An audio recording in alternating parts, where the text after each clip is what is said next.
How far up on the Transjordanian side did Israel go as they were coming up east of the Jordan River to make their entry into the land from the east? Well, they went all the way up to Syria, just north of the Jabbok River, where Elijah was later to be a pioneer. Elijah the Tishbite, remember that? Elijah the Tishbite? It's just from Yeshev, to dwell. It means that they were inhabitants. In that case, pioneers. It was Elijah the pioneer. He lived in those mountains right there in the background, because that's where the Jabbok River runs down into the Jordan Valley. Elijah the pioneer, remember how wild he was dressed?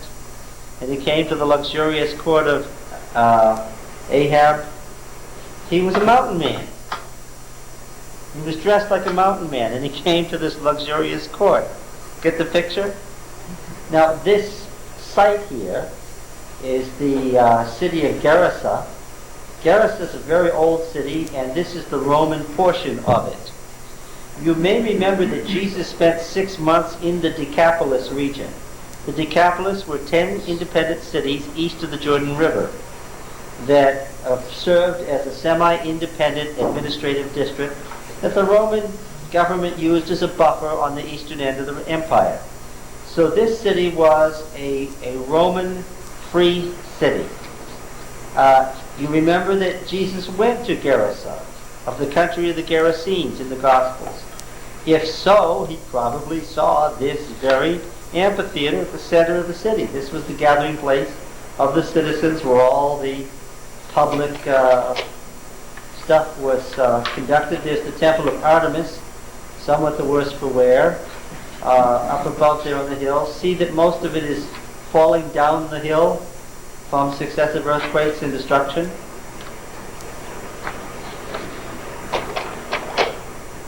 Up, looking down on this entire street here is nearly a mile long. Roman street leading to the public forum. See the temple of Diana off to the left, looking down onto the temple of Artemis. Look, these are the very same hills where David's son made his last stand against the armies of Joab. Do you remember what happened to him? His hair got caught in the branches in that very thick forest. Where's the forest? Gone. Palestine was heavily forested in biblical times. It was one of the reasons that the tribes had a hard time actually conquering all of their territory. Why is it so denuded now? Centuries of using the wood for fuel. It really got finished off in the last century. There was still a forest growing in this particular region 100 years ago. But during the events leading up to the First World War, as the Western powers were fighting with Turkey, remember the Western powers were fighting with Turkey all the way from Napoleon to the First World War? For 100 years, the Western powers fought the Turks. Remember the old Adventist interpretation of Turkey as the king of the north and so forth? The Turks had railroad lines. And when they ran out of coal because of the embargo from the Western powers, they used wood from the hills of Palestine to run those steam engines. And it was during the time of Lawrence of Arabia in the First World War that the last of the forests disappeared from Palestine. That's why it's been possible for the state of Israel to reforest, because it's not a country that doesn't grow anything. It's not a desert in the sense of Sahara. Now, right in those mountains is the area where that happened. The Roman theater at Jericho. The Romans built theaters everywhere. They're numbered with, you got a ticket. The Romans had tickets when you went to the theater. I don't know what they hand wrote the numbers or what, but they have incised on these seats the numbers. Can you imagine what seat 3,430 looks like in Roman numerals? Some of them are incredibly long. That many seats there? Yes, there are. One we're going to look at in Caesarea had 9,000 seats. Yeah, and the one in Caesarea is still used for plays to this day. And you don't need microphones. Looking out, now these mountains are in Transjordan. This is east of the Jordan River. What happens when you go straight east from here over those mountains? What do you come to? Arabian Desert. You come to the Arabian Desert. You don't come to anything. That was the edge of the Fertile Crescent. People didn't live beyond those mountains. If this is looking east, and it is, what is behind us here to the west? If we walk backward, we would fall. Why? Yes, we would come to the Jordan Rift Valley. How far down would we fall? A ways. How much of a ways? No, longer than that. Almost 4,000 feet. Yeah. Well, the Temple of Diana, you can put your ear against these things and listen to them as they creak back and forth in the wind. It's not real encouraging. See the cella inside where he's standing? That's where the Holy of Holies was.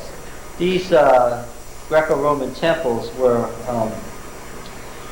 the exterior, the pretty part, was not the whole temple. The temple was the room inside.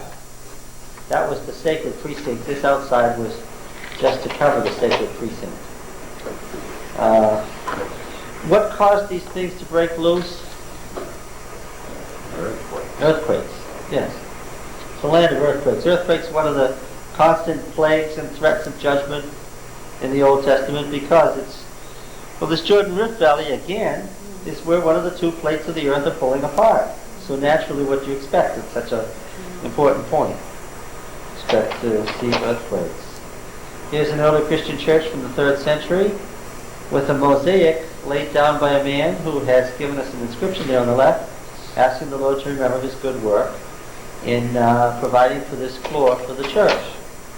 See? And see there, Kyrie, Lord, remember in my favor, little prayer there. Christian symbols. You could tell without even guessing that this was a Christian church. Why? Because there are pictures.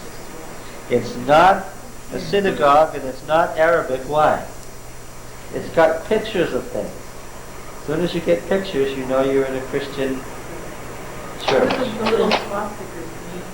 Oh. Isn't that the sign of the sun? No, not at all. This is a Christian symbol.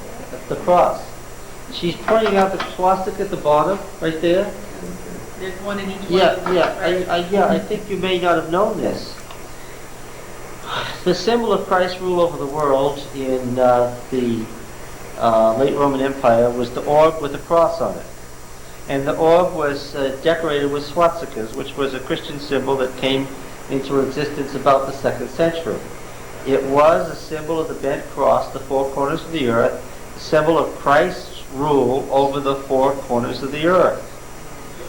Why did Hitler adopt it? Because he said he was the new Messiah and he would set up a rule that would last 1,000 years. Where did he get the 1,000 years from? From the millennial rule of Christ. Yes, he was deliberately, and this is why he had these initiations and baptisms and so forth. What was he doing? He was taking as much of the religious symbolism of Christianity over as he could. That's why he formed a state church. He was playing the role of the new Christ, which anybody could have told him was a really dangerous role to play. Right? And you could tell that no good was going to come of that. There's the baptismal font. By the 3rd century, they were not immersing people, they were sprinkling them. Why did the Christians give up immersion? I think you should understand this. Here is the baptismal pool at the base of the Temple of Diana, where the virgins, after having had sexual intercourse with the priest the night before their dedication, were baptized in the pool. The point is that Christians gave up baptism by immersion. Why? Because it had bad connotations. I don't think they were wrong to do that, do you? If by following the old ceremony people were missing the point, then by all means sprinkle folks. Now that we don't have any immersions in Diana temples, then what? Then immersion makes more sense. What is this a picture of? Jordan River. I told you that the Jordan River is only 90 miles from the Sea of Kinnereth, what we call the Sea of Galilee, down to the Dead Sea. But the Jordan River itself travels about 200 miles in that distance. Why? Because the Jordan Rift Plain is so flat that the Jordan wanders around. Do you see the Jabbok River coming in out of the hills of Transjordan into the valley? Mm-hmm. And up there the Yarmuk coming in just south of the Sea of Galilee and the Golan Heights in Syria beyond, coming down, and underneath here is the Dead Sea. And I told you what the problem is for a jet and having jet warfare over this country. What is it? Well, it's 150 miles long and it's 600 miles an hour, which is slow for a fighter jet. What's your problem? You've got 15 minutes to make a turn before you're over somebody else's country. Yeah. Now, we were just at Geresa right here, right just north of the Jabbok, guarding the Jabbok as it comes down out of the hills into the Jordan Rift. As you look at this picture, you would get the idea that the Jordan Rift isn't very deep, right? From this distance up, it looks pretty flat. It gets deeper down at the bottom as it flows into the Dead Sea, and it was at the southern end where John the Baptist was baptizing in Jesus' day. Down here, off to this side, we have Amman. What city's over here? On this side, top of these hills. Well, Jerusalem, of course. This is the salt flats at the southern end of the Jordan Valley, near Gilgal, where they crossed the Jordan in the spring flooding. The Allenby Bridge, where you cross from one country into the other. They've planted some trees around this spot where the traditional site of John the Baptist baptizing Jesus. It's about as big as it gets. Now, one morning, we set out to go into the Jordan Valley. This is early in the morning, about 6 o'clock in the morning, looking across the industrial haze, across the Jordan Valley to the hills of Israel. This is looking straight west from the east. Do you understand? This is the hills. What country was this anyway? In the time of the kings, what country was this? Well, it is Jordan, but what country was it? Well, Moab comes up to about the north end of the Dead Sea. Then what do you come to? Ammon, yes. And north of Ammon was Gilead, where Ephraim, Gad, and Manasseh were settled, right? Well, Ephraim, Gad, and Manasseh never really settled. They had one city, Jabesh, but they were basically herdsmen. All right, now going down, there's a village down there. Can you see the village? There's a whole village there. It's about 7 o'clock in the morning here. What's the shadow from? From the peak of the hills behind, falling on the hills as you go down. Yeah, I think doesn't really help. That's okay. And of course, we have the Jordan running from north to south along there. You see the cultivation of the Jordan Valley right there, and those are the hills of what was Israel and Judah across. Ancient terracing. This is how they farmed on those hills. And again, you can see the line of the Jordan running along there, and the hills looking slightly southwest to get this terracing in. Going down further, you can see things are getting clear. Those are olive trees. See, we're getting down See the road going down, getting closer, and of course you come to sea level. Now, going back here. See how flat it is down there? There are a few places where there are springs right near the river, and where those springs were, cities developed. One of the cities, Sukkoth, booths, is mentioned in the Bible in more than one place. It's the place where the folks didn't help Gideon. Remember when the Midianites were escaping and they didn't help? And when he came back, what did he do to the population? Flattened the city. Yes, he did. And that destruction level was found because this is Sukkoth. Sukkoth is still a village, and that's the mound to tell, or hill in Arabic. That was excavated. This is Deir Allah. This is where the Deir Allah texts were found, right here in the flat Jordan Valley, right east of the territory that was once Ammon, in indeed the territory that was claimed by the Ammonites. And what was discovered here is very interesting. The Deir Allah texts. A quick thinking worker happened to notice that the plaster he was breaking up had writing on it. And he said, "Oh, the plaster has writing on it." So he stopped breaking it up, and they saved it and pieced together what they could, and they had a long series of texts from the 8th or 7th century BC. The Oracle of Balaam, the prophet of the nations, written in a language that is clearly not Hebrew and has been identified as a sister language as Ammonite. There's enough stuff from what used to be the Ammonite area to recognize the alternate forms of Ammonite, just a sister language of Hebrew. And then there follows a long series of texts or oracles or prophecies by Balaam the son of Beor, the prophet of the nations. Okay? This is the 8th and 7th century BC in Ammon. Why is this significant? Oh, one of the passages says that Balaam was from the Euphrates, but another one says he came to Moab from where? So you go back and you look carefully at the text in Numbers. It says that Balaam came to Moab from Ammon. Why would the Ammonites have been helping the Moabites curse Israel? Israel was moving north in Transjordania. It moved through Edom, and now it was on the borders of Moab, and where was it going to head next? To Ammon. They leagued together, and this Ammonite prophet made oracles, and these oracles are related to those that we find in the book of Numbers.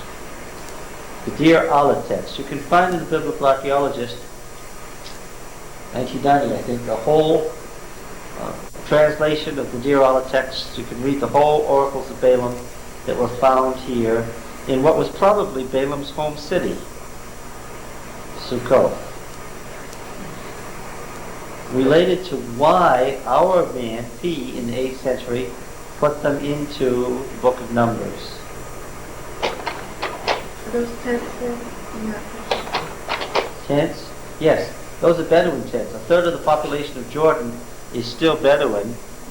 They still travel around with their animals and have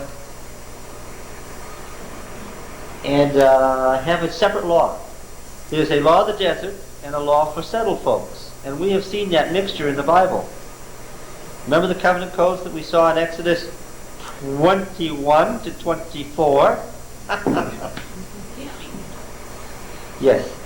The Old Covenant Code that has a mixture of settled laws and laws from the wilderness. 2 sets of laws for the people of Jordan for that reason. From the top of Sukkoth looking over west toward Israel and north right up the Jordan Valley. The right-hand side is Jordan, the mountains of Jordan. The left-hand side is the mountains of Israel. Go straight ahead and you'll come to the Sea of Galilee, and yes, there are the Bedouin tents down there. Those are the poor Bedouin. The richer Bedouin have the camp meeting tents. Oh, there's some of them over there in the far right. Well, yeah, you see the richer folks are divided from the poorer folks here. Yes. Doesn't take much to get social status, does it? See another city just north of there? See another city? Another spring, developing another tell? Driving north now and looking at the mountains of Israel, there is the mountains of central Israel, around where we have Ebal and Gerizim and Shechem and Samaria, all of that, what was called Mount Ephraim in the Old Testament, that we've already seen referred to in the book of Numbers. The highlands of central Israel. When you come up to the actual southern edge of the Sea of Galilee, which you can see a spur of right there, you come to a Roman settlement that was very important in the history of the church. This is the ruins of Pella, P-E-L-L-A. What distinguished Pella? Where the Christians fled after the destruction of Jerusalem. Yes, that's right, correct. After the destruction of Jerusalem? Before the What? Before it was totally destroyed. Yeah. Before the destruction of Jerusalem, the Christians, do you remember the details of what happened? There was a siege going on. The Roman army had surrounded Jerusalem at the time of the fall festival. Everybody was trapped. Nobody could get out. Nero committed suicide or was killed. 3 different people claimed to be the emperor. The largest group of Roman armies was in Palestine fighting the Roman-Jewish war.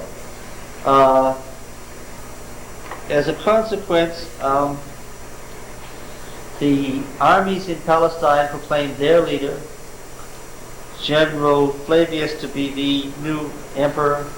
They went back to Rome to make him king to fight with the other Roman armies. The Roman Empire appeared to be falling apart. The withdrawal of the Roman armies indicated total victory to the Jews. Since the Roman Empire was in disarray and falling apart, they had won and the temple was going to stand forever. The Christians said what? When you see the abomination of desolation standing within the precincts of the holy place, then what? Then flee to the mountains. Well, the only mountains that weren't within the borders of the Roman Empire that you can see from Jerusalem are the mountains of Transjordan. So they looked for a little city that could take them, some 8,000 strong, and they left and came to Pella. And what happened the following spring? Titus came back. Yes, after the new emperor had things under control in Rome, he sent his son with all the Roman armies back to Palestine to tell the Jews to give up. And of course the Jews wouldn't, and what happened? And 600,000 people died in the ensuing disaster. But then when they much permanent, or they have any, No, they're wanderers, that's what it means. they live with monasteries sort of thing? No. Elder Blaine was, well, I just thought that he would make a fine example. Everything was going fine until I coaxed him into doing this. And then the military governor marches away at rifle point. An Adventist minister from California. A fine man, but from California. Well, that explains everything.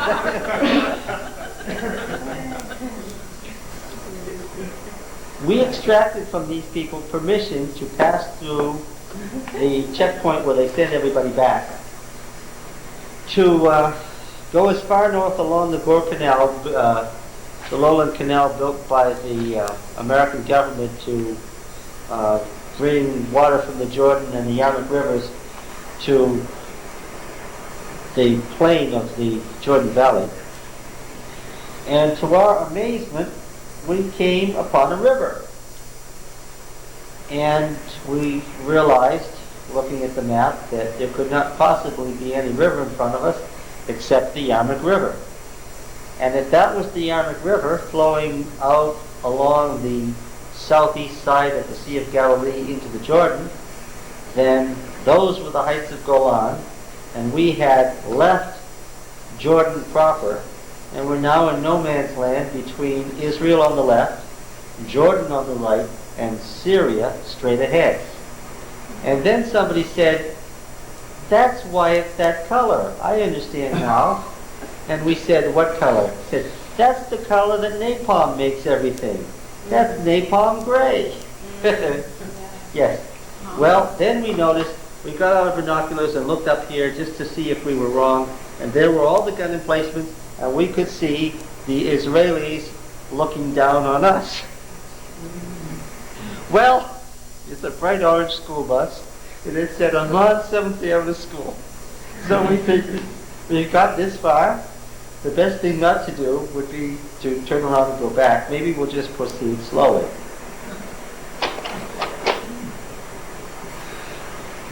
And we came upon the gun emplacements of Syria. Now what's this about the color of the napalm? This had all been bombed by napalm. That's why it was that color. It was the burning from the napalm. This is the heights of Golan that had been fought over. No vegetation. Yeah. Now, When was this? 1973, 6 weeks before the 73 war, when tensions were at their highest. We really shocked the... Figure a bunch of Americans wandering around in a school bus here. We really shocked the soldiers, the Jordanian soldiers, when we came upon them from this angle. They were there to keep anybody from going into the no man's land, and we were coming out of it. And that, again, this little escarpment you can see here is Jordan. That on the left is Israel, and that on the right is Syria. And that was once a train station and a railroad bridge. I'm proud of this picture. I took this picture while we were going very fast.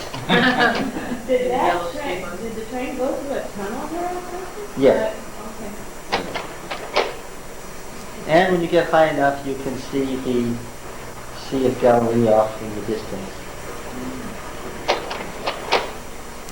And there it is when you get up to the top. We were going up to Geresa, another one of the 10 cities of the Decapolis. And you all remember this story. Geresa's up here on the escarpment, and the lowlands belong to it. Remember the Gerasene swine who ran over the cliff into the Sea of Galilee? Yeah, you're looking straight on at it. Looking down into the area below the Golan Heights that have been so fought over. The unreconstructed theater at Geresa. Beautiful polished black stone. Look, right at the center where the emperor's seat was, they had in this white limestone Diana sitting in the seat of honor, and it dawned on me, this is my one chance in life to sit in a real goddess's lap. So I asked somebody, could you this is it. Headless though. Minor detail. The answer was she lost her head over me.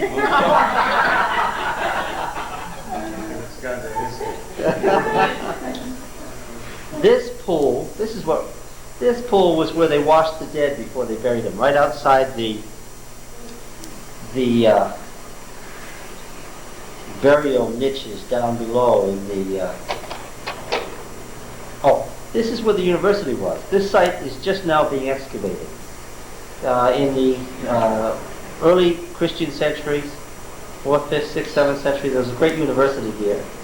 Naturally, this having been one of the cities that Jesus visited. It was a Christian center outside of Palestine proper, where they could continue the work without a lot of interference. We went down into the crypt.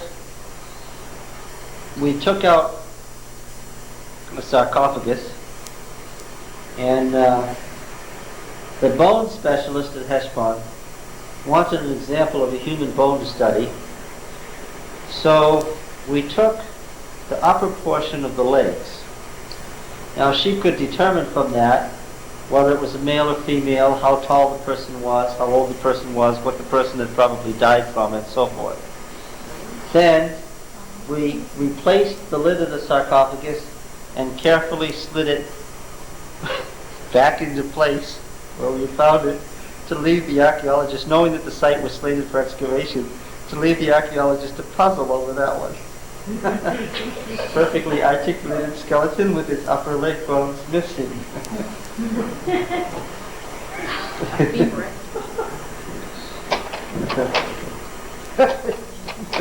You had great fun about that, didn't you, John? I mean, you just walked in. I loved being there. It was. This is Damascus. Do you recognize Damascus? I know there are people here who've been there. Damascus is one of the oldest continually inhabited cities in the world. Like other cities in the ancient East, it continues to be inhabited because of its location. Strategic location, source of water, and so forth. Heavily protected, as you can imagine. You don't advertise that you're an American there. It's a mosque from the 9th century AD where they were making wares for sale. They don't mind it as long as they think you're European. They don't mind your presence. Has anybody been here? This is the Blue Mosque, the largest mosque in the world. This is what they showed Henry Kissinger this when he went there. It gives you some idea of what the temple courts were like in Jesus' day. These are fairly common. During periods of ransacking, they took the treasures of the mosque and put them up there and pulled up the ladder behind them, and you were expected to stay there with the treasures no matter what happened to you. These are found in mosques all over the Middle East. The exterior of the worship site proper, and the interior. And what do you notice there? Yes, on and on and on and on. 1,000 feet of them. And these are from the Middle Ages. The rugs? The rugs from the Middle Ages. Every rug is dated and numbered. A rug can last 500,000 years in the Middle East. And a rug is traded in the Middle East as we might trade an antique car. Value is placed on them. They're one of the great items of trade and collection in the Middle East. See the upper parts of the mosque of wood, just as the chambers of the temple were.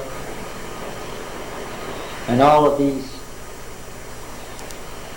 great crystal chandeliers from the 19th century, when there was so much interrelationship with Europe. Some idea of the detail work. All of this inlay is constantly to be repaired. You ask as you read the Deuteronomic history, why did the temple always have to be repaired? Well, because it was like this. Every time something moved around, cold in the winter and heat in the summer, there was the constant necessity of keeping this all up. You see?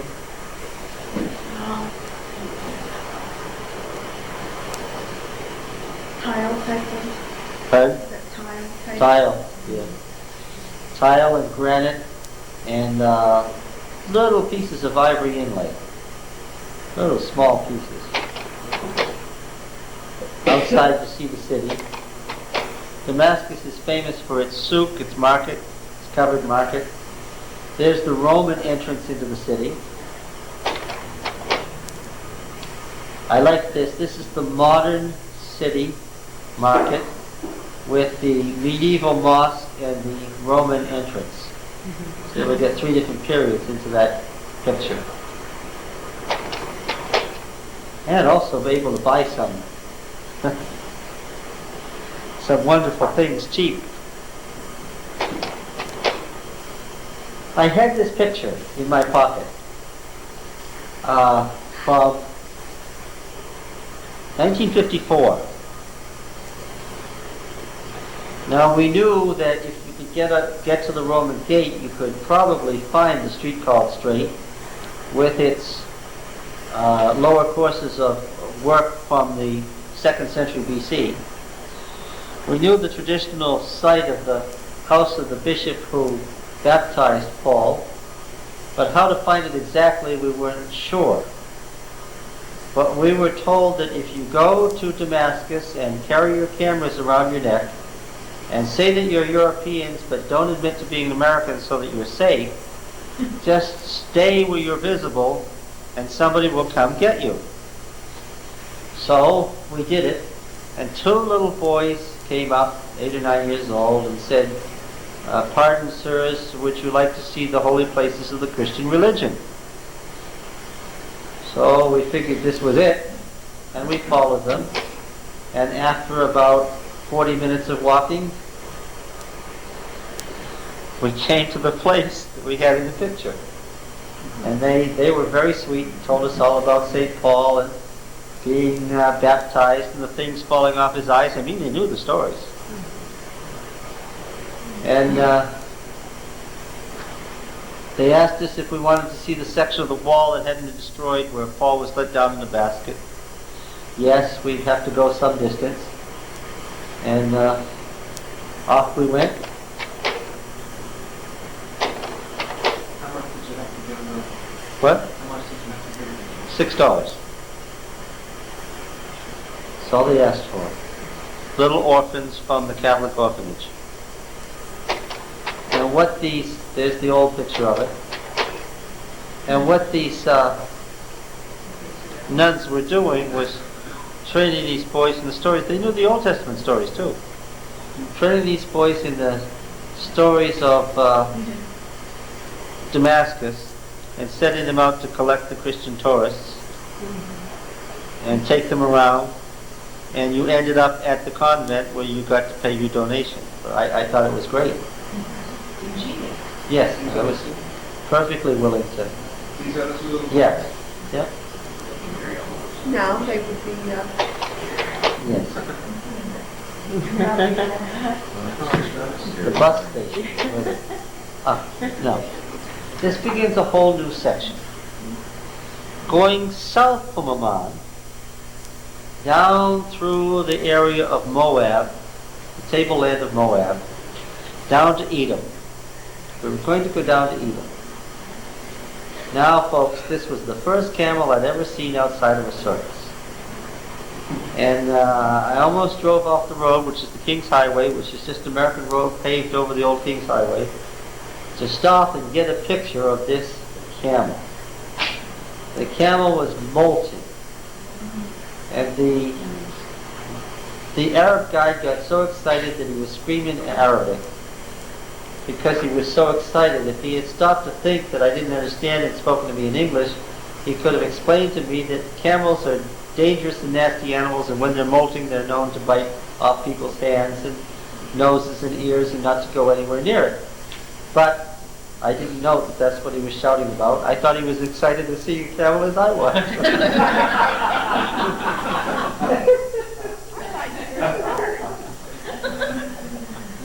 So I chased the camel. You're on foot? Yes. But and then it jumped up over that bank and ran away, to my disappointment. And when I got back, he explained to me how lucky I was. Now there's the Jordan Rift Valley. Looking, Israel was coming up this direction from south to north. We're moving from north to south. And this escarpment here between this one and that one is where the Arnon River runs down into the Jordan Valley. And you remember I told you about the river Arnon, why R of Moab was a big deal? There it is. There's the valley of the Arnon running out of the hills into the Jordan Valley. As they were moving up, you see why they, all that great and terrible wilderness we went through. So they were moving from south to north. This is the border of what countries? Yeah, Moab and Ammon. And here we come to Bozra. Whose name do we connect to Bozra? No, this is Transjordan. This is far away from Samson's home. Are those jails? No, those are schools. A couple of classrooms. Oh, those bars on the windows. Yeah. Job, friends. Job of Bozra. Job, the patient patriarch with the boils. And the explanations from so many people of what he was doing wrong. Gas on the right. That's the beginning of the water Okay. running down into the Jordan Rift Valley. This is the site of a school. They're excavating this. Kathleen Kenyon's main student, Crystal Bennett, was excavating this. There's the Edomite city of Bosra. You know that Job was written in Edomite, not Hebrew. I'm sure you know that. And do you see the outer city wall? Do you see the levels of the floor on the inside? See what's broken through here? The limestone levels? That's the floor that has been laid down again and again and again and again until the limestone has become thick over the centuries in that room. And of course you get the larger stones when you're talking about a city wall. Right? There's the typical Wheeler Canyon method of vaults between squares.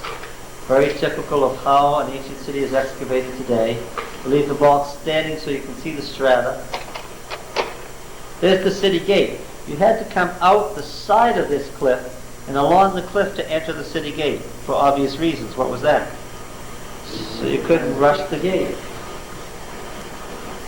Did folks go to the bathroom in ancient times? Yes, they did. How did they do it? Well, they sat down on a toilet. One hole. Yeah, and did they wash? Yeah. Did they have their bathrooms together where the bathtub was close to the toilet? Yeah. There's a bathtub right there. Right in front of the toilet. You see? Yeah. Did they have any water to flush? Yes, they had water to flush the toilet. Most of these ancient cities where there were springs arranged it so that there were public toilets with the water flowing under them, carrying the feces away down generally to below the city where they reused it for fertilizer. Yeah. Dumb. Same thing we would do if we were living in the 19th century. This is, however, the most ancient one of these that you've seen to date.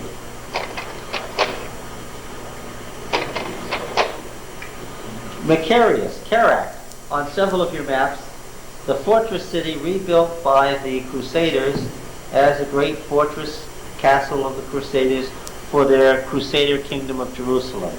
This was its outer limits. Okay. What was important about this castle? What happened here? What biblical character? I mentioned this once before. Macarius or Kerak, the site of the castle where Herod put John the Baptist. How do we know that? Josephus tells us that in his comments on John the Baptist. Now, finally coming to north of Eilat, north of Etzion Geber, in other words, north of the water, but to the far south of the Dead Sea, way down in the Arabah, we come to the capital of Edom, Mount Seir, which in Jesus' day was the capital Petra Nabatea, the city of stone, the Petra that Remember, the Nabateans were a mixture of Edomites and some Arab race, and this was the people that Herod the Great was from. Part Edomite, part Arabian. And that's why the Jews hated it. That was one reason the Jews hated it. There were many others. That was the reason they started hating it. Went downhill from there. You come there, and you have to walk into Petra because the way you get into the city is through a rift in a mountain, where a mountain split apart during an earthquake, and you walk through the split. Has anybody been there? So you know what I'm talking about. It's very dramatic. They told us that there were certain amenities that were missing at Nazel's camp. Among them was toilet paper. So this fellow decided that he would take it with him. I thought that was a genius. As you walk into Petra, you see the mountains in front of you. You see the caves? Yeah, right into the limestone caves. This is from the Nabatean period. Some of the worship of the gods there. This was all carved from the rock. The rock is not hard, but it's not soft either. See the hibiscus down below? Now this is the souk. This is the entrance into Petra Nabatean. Notice on the left there, I think you can see it. See how the cliff is carved back and away at about the level of a man? The spring is outside the city. So they carved this channel into the cliff, and there's a channel bed there where the water runs along for nearly 2 miles to get into the city.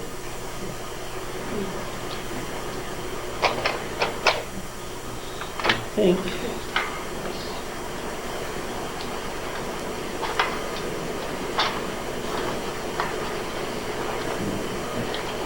You need the light. no, I can find it.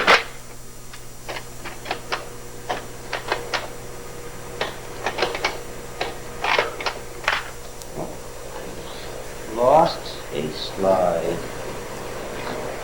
I do need the light. This happens sometimes. Have you turned the light on?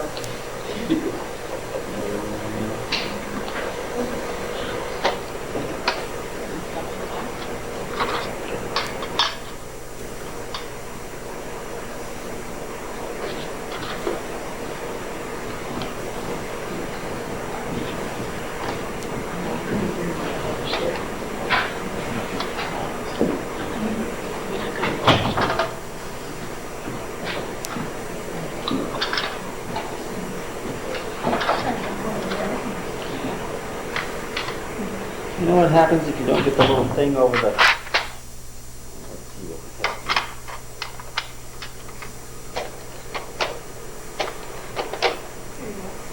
I'm pressing forward. Okay.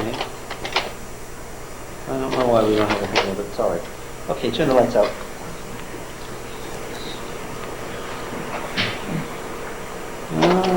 No, we're definitely not going in the right direction. Why it decided to reverse. Okay, we'll press the reverse button. That's all right. Looking up through the split. You see the color? The light changes as you go through. Goats, yes. She put her hand up because she didn't want me to make an image of her. She's a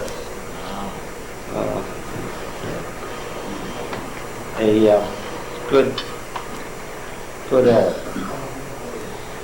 leading her goats, and the goats are following. See the blue rock in the background and the pink rock in the foreground?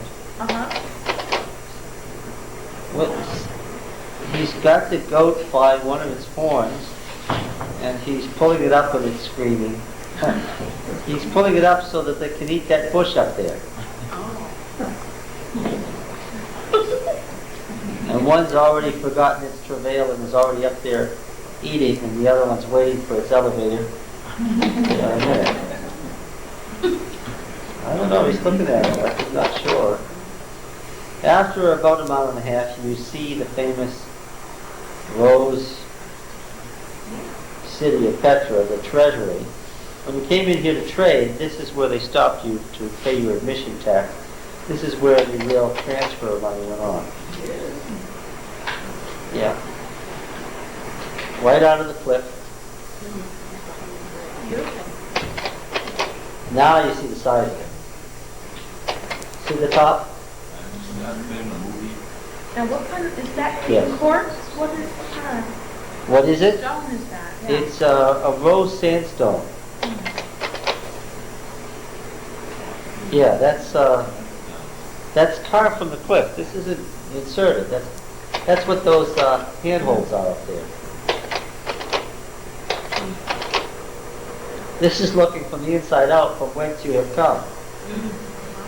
And instead of the great Nabatean empire's once great bureaucracy and tax collector system, there was a man there with a little refrigerator with some Coca-Colas. I thought the whole place was filled with ironies. So now, is this city walled within that? Well, it doesn't have to be walled.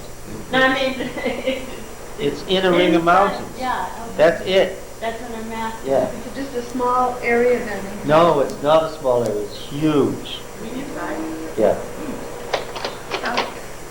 How huge? How huge is it? She said. Well, there's where we're going up to the Edomite high place, and there's the king's palace over there.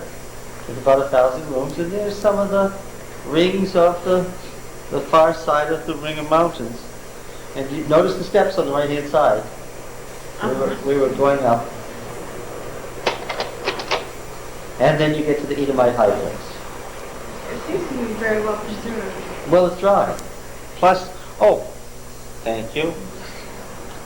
The lost city of Petra, he said in the bulletin, right? That's because after this place declined and was no longer one of the major trade routes, it fell into disuse, and finally there was no population at all. Then in about the 4th century, an earthquake caused the soup to fill in. People forgot it till sometime in the 18th century. For more than 1,200 years, nobody even knew where it was. There was such a city mentioned in documents, but nobody knew where it was. And folks went looking for it.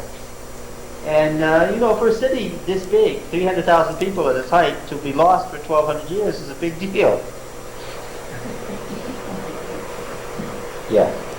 And the channels for the blood. There's some argument about whether it was just animal sacrifice or human sacrifice that was conducted here. What do the people who live there do? Now, Yeah. sell antiquities on the sly. Period. Yeah. Cater to the... Where did they get it from? Yes, sure. Where did you get the activities? By digging surreptitiously. Thailand. Yes. Yes. Shows you how high it was when they rocked it away, gradually dug it away. You see, you got the tops of these mountains here, up in the high place. Now, this high place looms out over the soup. See that tree there? It looks like there's more land there, but there isn't. This tree is on the side of the cliff. This is the cliff right here. So I figured if I could get to that tree, I could get a good picture. There it is. There's the road that we came out of the souk on, down below there.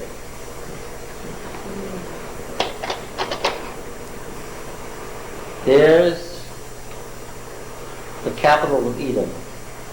That's Mount Seir. That tableland, that plateau, that thing standing up all by itself there.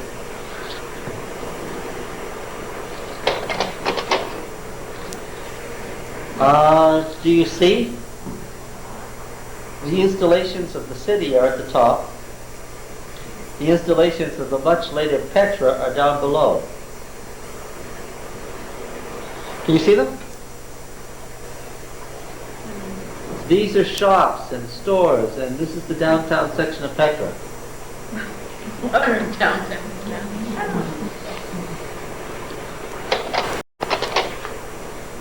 There it is.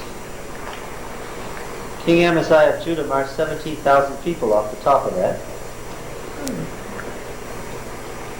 The perpetual enmity between the Edomites and Israelites was understandable.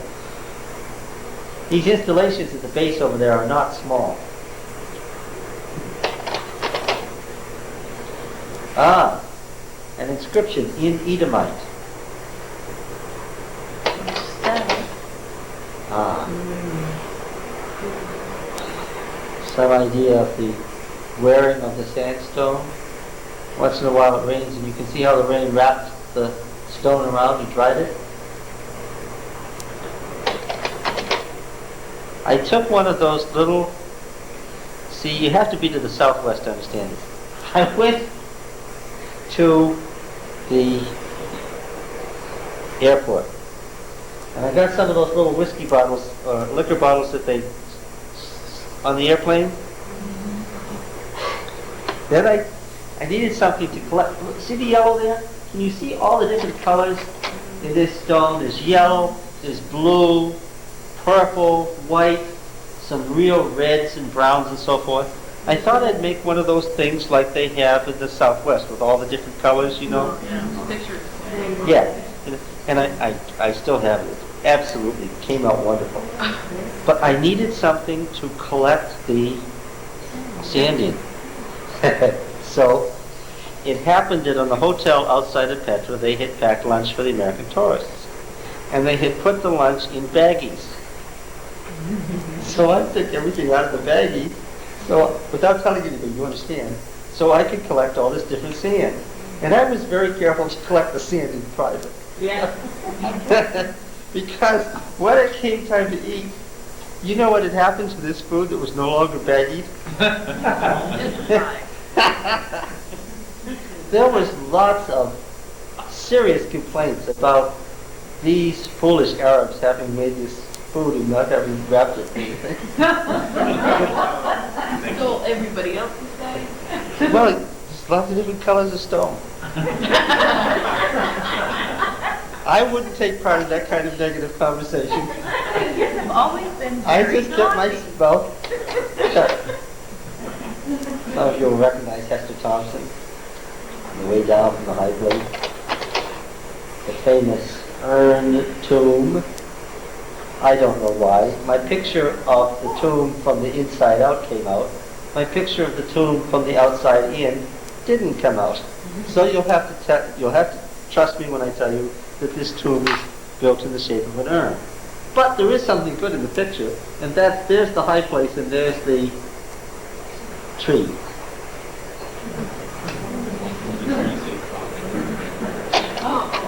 Oops, wrong one.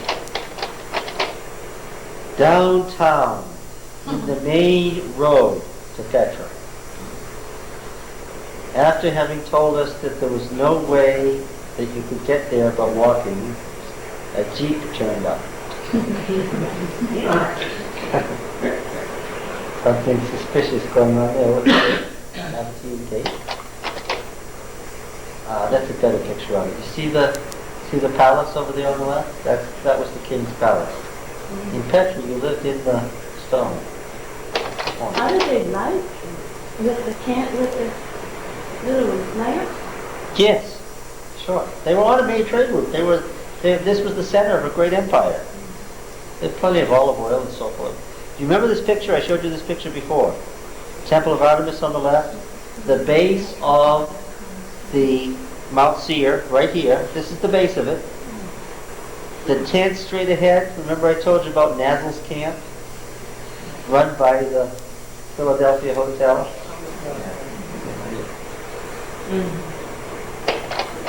So is this where the word petrified comes from? Well, it's related, of course, because it's just the same root turning to rock.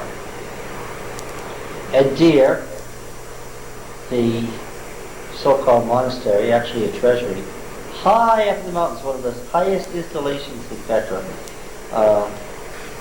about nearly 3 miles from the center of the city. You have to climb the mountains to get to this. Gives you some idea. Now look, This is just a hint in case anybody should ever become a tourist.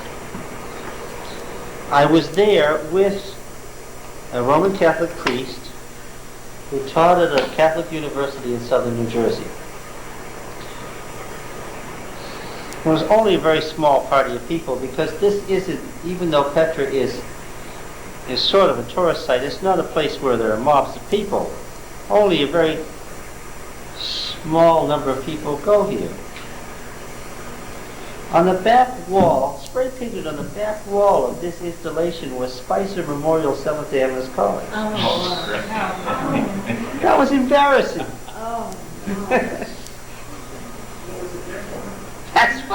That's what the priest asked me.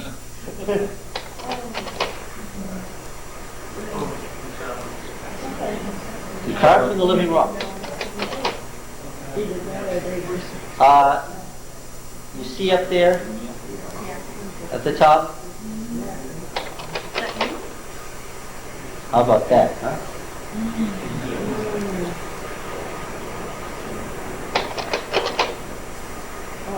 There's a great open place here where they gathered for ceremonies. The way that you originally got there has fallen away. You have to walk off across an area of cliff about 3 feet wide where there's nothing but the pure air down about 3,000 feet. It's a thrill to get there. It's even more thrilling knowing that you're going back the same way. So are these things just carved out of the mountain thing? Yes, right out of the rock. What year was it that this was founded? Up to about the 4th century. It looks awfully Roman. Well, of course, the Nabateans copied Roman architecture. Roman architecture was around before the Roman Empire was. Mount Hor off in the distance, in the territory of Edom. You remember what happened there? Whose name do we connect with Mount Hor? Moses died. And where did Moses die? In Edom? Nebo. Yes.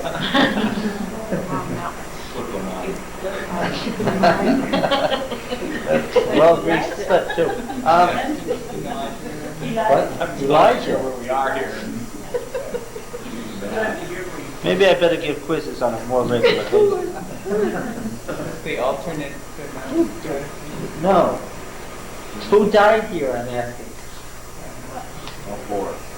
Mount Hor. Aaron? Yes. I knew you'd come up with it if I told you.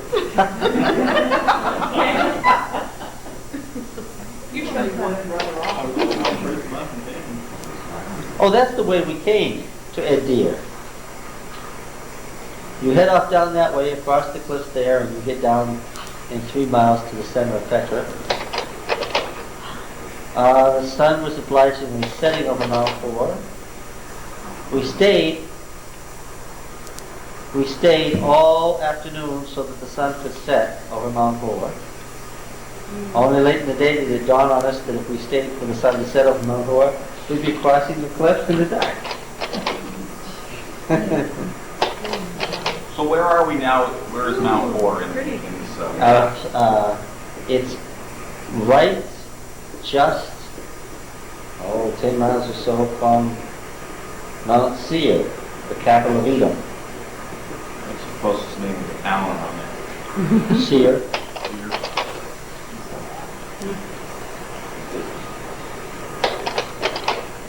Good relief maps. I don't know. Did you stay the night and the sun coming up now? No, the same night we walked back, and the next day we set out for a prehistoric site in one of the wadis that leads into the mountains from Petra. And all you do is follow the wadi bed for 5 miles north and turn right at the fork and walk another 2 miles. Are those They never tell you how far you're going. But The water? well, no, you see, it rains twice a year there, right? And you know that it's dry until what? Until it rains, and then if it rains, you're in trouble. In 1967, I think it was, 13 Americans were drowned in the souk walking into Petra because they were there when it rained. And they got caught up in the flood.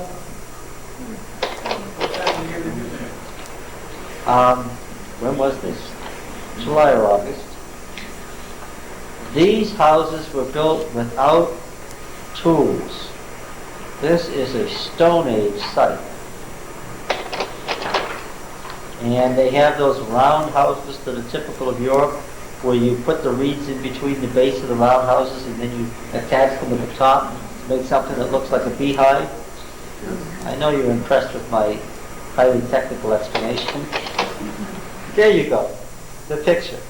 You put the reeds in between there and you attach them at the top to get a round beehive house. Oh, yurts. What? They call them yurts. I don't know. Look, this is twofold.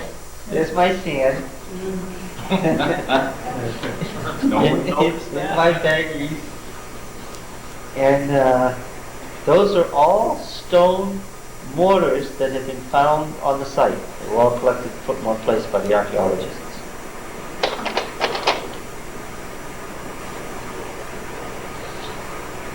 This tomb had a painting in it. Some of the tombs are painted there, so we had to climb up there to get pictures. Pictures of the interior didn't come out. What? I came across this man. That's what I said. I came across him alone. I sort of wished I hadn't set out before the others. But he agreed for a small amount of money. He was very happy to pose for me. He was out hunting, and this was his hunting mask, so he could peer up over the rocks without alerting the other animals, which was pretty ingenious. I don't know. It certainly alerted me that something was wrong. That's all I could do. I was walking along and I looked over, and then there was this behind a rock. Then you was afraid. No, I didn't smell the cigarette. Oh, it's like the animals. He took it off, and the first person to come along was the director of antiquities for the area, who came along behind me and reassured me that I was in no danger having come upon him alone. And he was the one who got it to pose for me with the thing on again, because he didn't want to do it because they don't like to have their pictures taken. But he talked him into it. This is a different story now. Shall we go on? Do you want to go on? It's 26.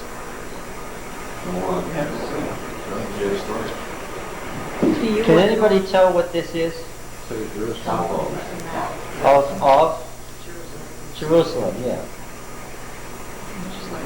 This is all the way over on the other side of, what period is this from? Can you tell? Solomon? No, it wouldn't be Solomon. Why? In Solomon's day, what only was occupied? Where area? Only, what's this? This right here, this hill right here, was the city in David's time and Solomon's time. You have the valley on the east side and the valley on the west side. And then, of course, David built a city here, and they were able to get from Aruna the threshing floor at the top of the hill, build the temple on, and that was the Old Testament city until the time of, until the time of,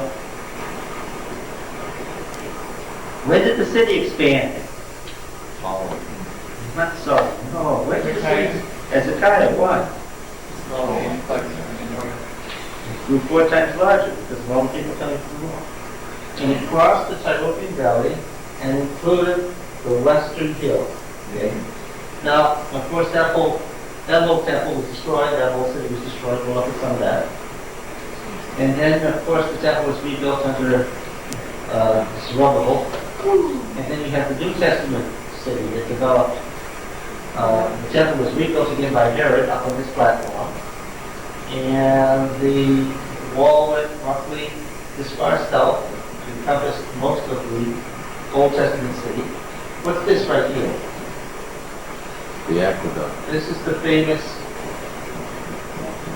Hezekiah's Hezekiah's tunnel, where he brought water from the Garden Spring inside his city.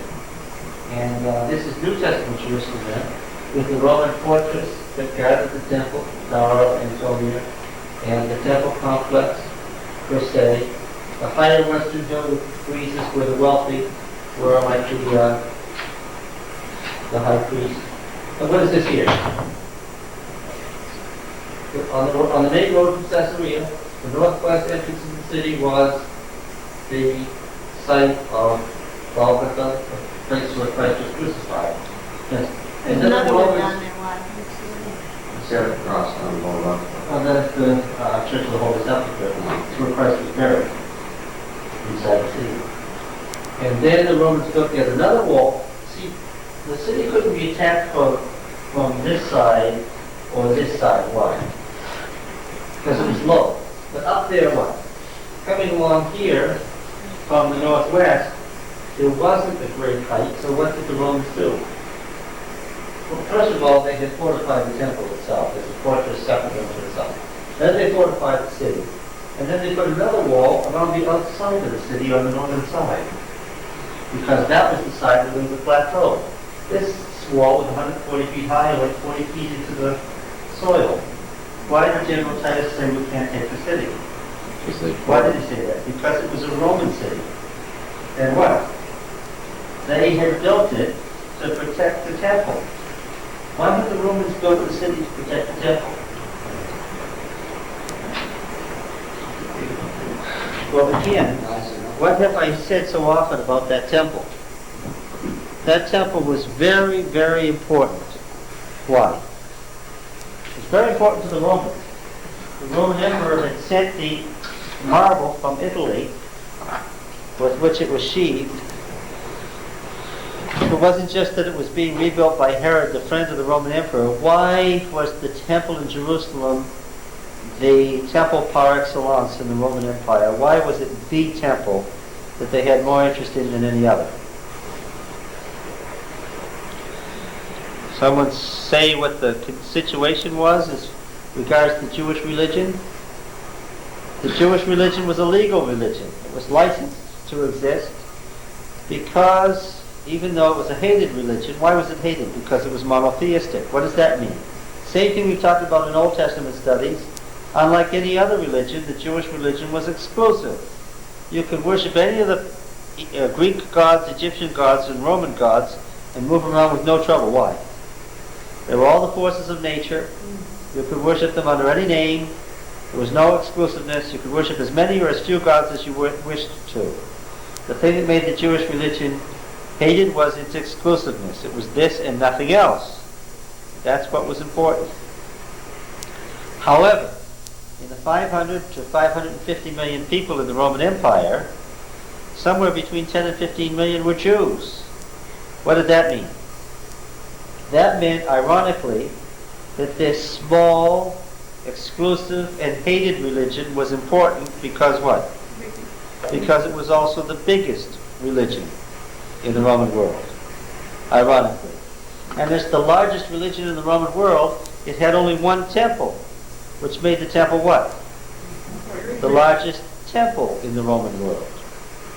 Now all the Jews knew that they had to migrate to that temple at least once in their lifetime and offer sacrifice there. Because that's what the law said. If you want atonement, you've got to do it. And the Jewish leaders and the Romans worked together to make sure that when you got there, to buy your temple sacrifice was expensive because you had to trade in according to the temple. The Jewish high priest, Joseph Caiaphas, got the high priesthood from his father-in-law. He had a personal fortune that in today's terms would be about $300 million. He played the role in the Roman world that the Pope plays in the modern world, head of the largest single religion. And like the Vatican, it was an extremely wealthy place. The Romans used the money that they got from that temple for administration, to pay administrative costs. They were paying the cost of administering the eastern half of the Roman Empire out of their take from this temple. Do you understand why it was important? Money. Yes, it was. Oops, we went the wrong direction. No wonder the Jews were always revolted. That was the certain site of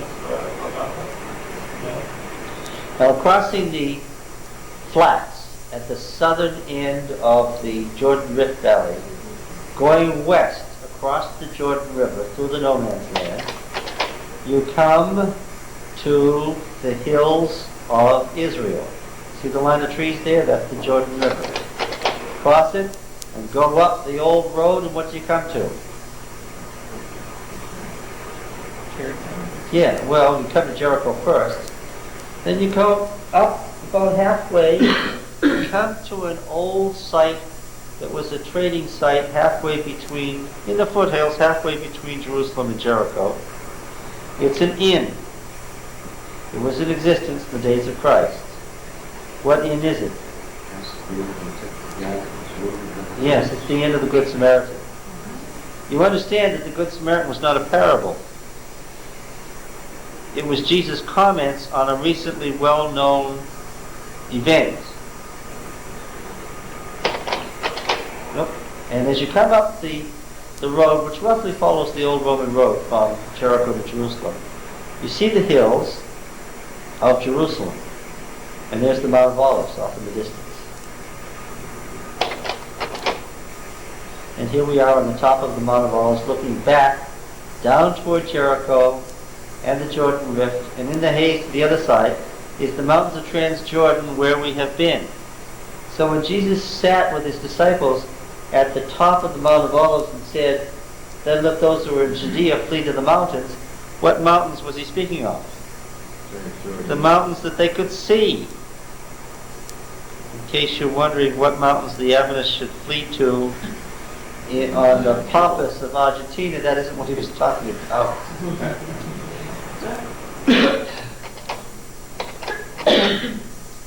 And when you turn the other way on the Mount of Olives, what do you see? You see the Kedron Valley below you. You see the Temple Mount directly in front of you. Then there's a valley beyond it. And then there's the higher western hill that wasn't populated until Hezekiah's time. Right? And you see the Crusader walls, actually walls built by Suleiman the Magnificent, surrounding the two mosques, the Al-Aqsa on the left and the dome of the rock mosque on the right. The temple sat slightly to the right of where the mosque sits, and that's the problem. That is the problem. Among all the problems in the Middle East, this is the problem. One.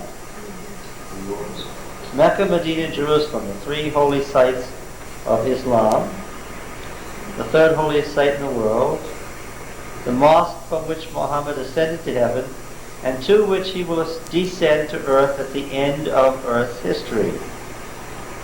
What's the problem? The site of the temple that the Messiah will build at the end of earth's history, said the Orthodox Jew. Or if you're a dispensationalist, a good Orthodox Christian, what would you say? The site of the temple that Jerusalem is going to be rebuilt after the rapture, yes. What, the dome of what rock? The altar of sacrifice from Solomon's temple. But there's more to it than that. That were Abraham traditional. Yeah, traditionally. And you know, on Friday, Muhammad comes back to that mosque with Moses. Every Friday. Every Friday, about noon. Now, being no fool, I went there on Friday. 11 o'clock and stayed till 1 because I wanted to be there while Muhammad and Moses were there. A different show. Actually, I shared the place with an old woman who was nursing. Basically, it was she and I and Moses and Muhammad. We were the only ones faithful enough to stay the whole time. What is this? It's like a replica. Yes, this is the Holy Land West's reconstruction, archaeological reconstruction of the temple with the gates of Nicanor there, the court of the priests, the interior court, the outside courts, the court of Israel that held without crowding about 400,000 people. What Herod did was, he decided to rebuild the platform of the temple and extend it and put the temple at the center of a much larger complex. So he built this platform 140 feet high, all the way around. Leveled the place, built this huge platform, and then rebuilt the temple on this platform. Now, this was some feat. When was this temple finished? It was never finished. In the debris that has been conducted on the excavations of the Temple Mount were the artisans' shops and the half-finished stuff that was buried in the destruction of the temple. 46 years we've been building this temple, and you say in 3 days I'll raise it up? Remember the passage? I think we may.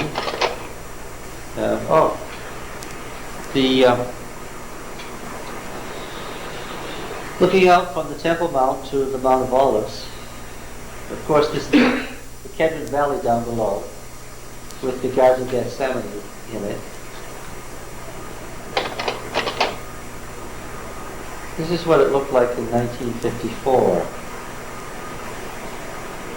Of course, it has been greatly built up since then. What's all that rubble? That isn't rubble. Let's go back. In Zephaniah the prophet, we're studying this quarter, and it says that multitudes in the valley of decision, the valley of Jehoshaphat, since the last judgment is going to occur at the Kedron Valley, the Orthodox Jews and the Orthodox Muslims are buried here in these Orthodox cemeteries. Why?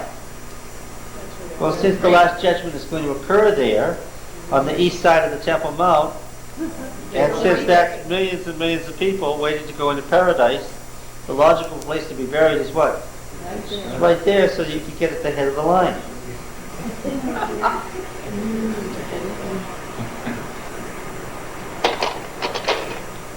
Now, the Kedron Valley used to be deeper.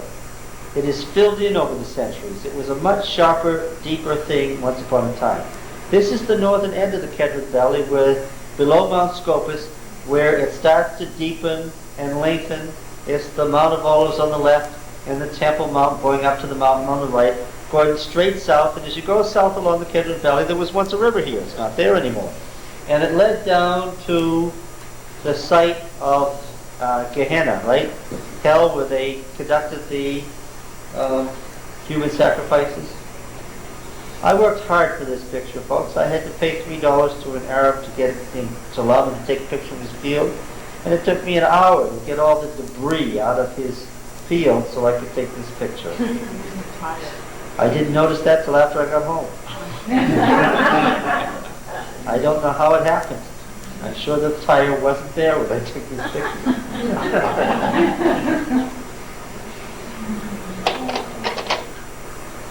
You see, it gets deeper down at the bottom end. At the southern end of Mount of Olives is the so-called Mount of Offense. Why Mount of Offense? What was built over here on the southern end of the mountain? This is looking from the city of David, from Ophel, over across the Kedron Valley at the Mount of Offense. What was built over there? All the palaces and gardens and temples for the gods of Solomon's wives. And this over here on this side is the destruction debris of the city that fell to the Babylonians in 586 BC. what I'm standing on here is the wall of a house that was destroyed in Jeremiah's time in order to take this picture. And underneath it, the much older Jebusite wall from the time of the city prior to the time that David took it. Down in the Mount of Olives, down between the Mount of Olives and Jerusalem, the Garden of Gethsemane.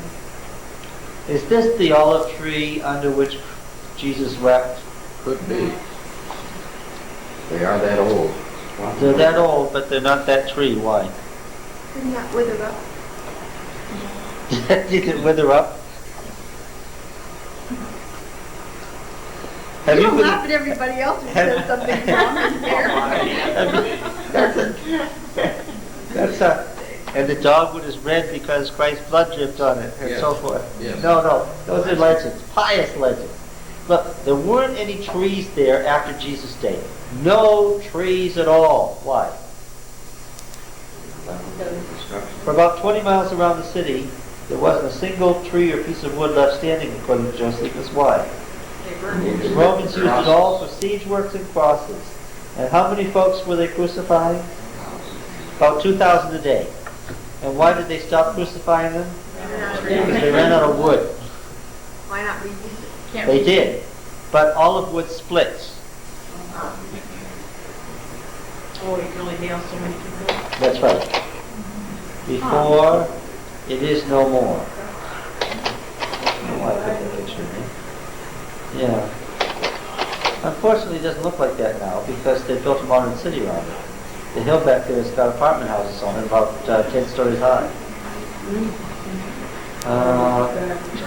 The east gate is blocked up, which any dispensationalist can tell you, because the east gate is going to be blocked up until the temple's rebuilt. See, they see that's the fulfillment of prophecy.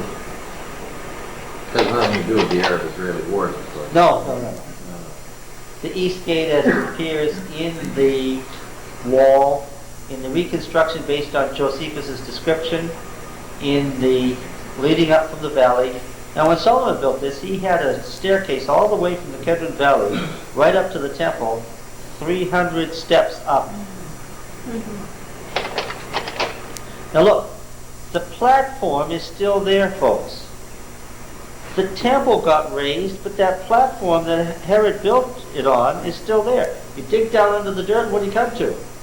You come to these huge limestone blocks, some of them weighing as much as 60 tons, that were the platform that Herod made for the temple. Now, how did they get a 60-ton block up into the air, as high as some of these blocks are, as quickly as they did it? Nobody knows. See the paneling around the edges of the blocks? That's typical of Herod the Great's builders. The Russian Orthodox Church in Gethsemane, across the street. This is what was happening to the Mount of Olives, has been happening for the last 10 or 15 years. And it's all a modern city now, and the old sites are disappearing. You've heard about that going on all over Italy. Looking from the walls out at the city with the installations up the top, the graveyards are still there. They're just having trees planted in them so that they look nicer. Church and nation. Yes, over there on the left, where on the rock where Christ pled in Gethsemane, over there on the left, traditional site. Some of the tombs of the leading families from the 2nd and 1st century BC, now robbed and completely empty. But you see the rather scattered way that the righteous have been buried there, and they were busily organizing that. This was always a burial ground, right here on this section of the Mount of Olives. It was right on this side that King Uzziah was found. Remember I mentioned the ossuary? Hither were brought the bones of King Uzziah of Judah, do not remove. And what did they do as soon as they found it? They removed them. And where did they take them? Palestine was in the 19th century part of the Ottoman Empire, so where did they take them? They took them to Constantinople, the then capital, and that's how a king of Judah got to Turkey. This is what Jesus was talking about too, when he was talking about whitewashing tombs. Yeah, these were whitewashed, and when Jesus was talking about whitewashed tombs, it wasn't just here, the tombs at the Sanhedrin were about 2 miles outside the city. They were kept perfectly white, and so Jesus was making reference to a well-known site there in Jerusalem. You see the tractor over there? They were smoothing this out so they could put lots more Orthodox Jews there. I'm sure it's all filled in by now.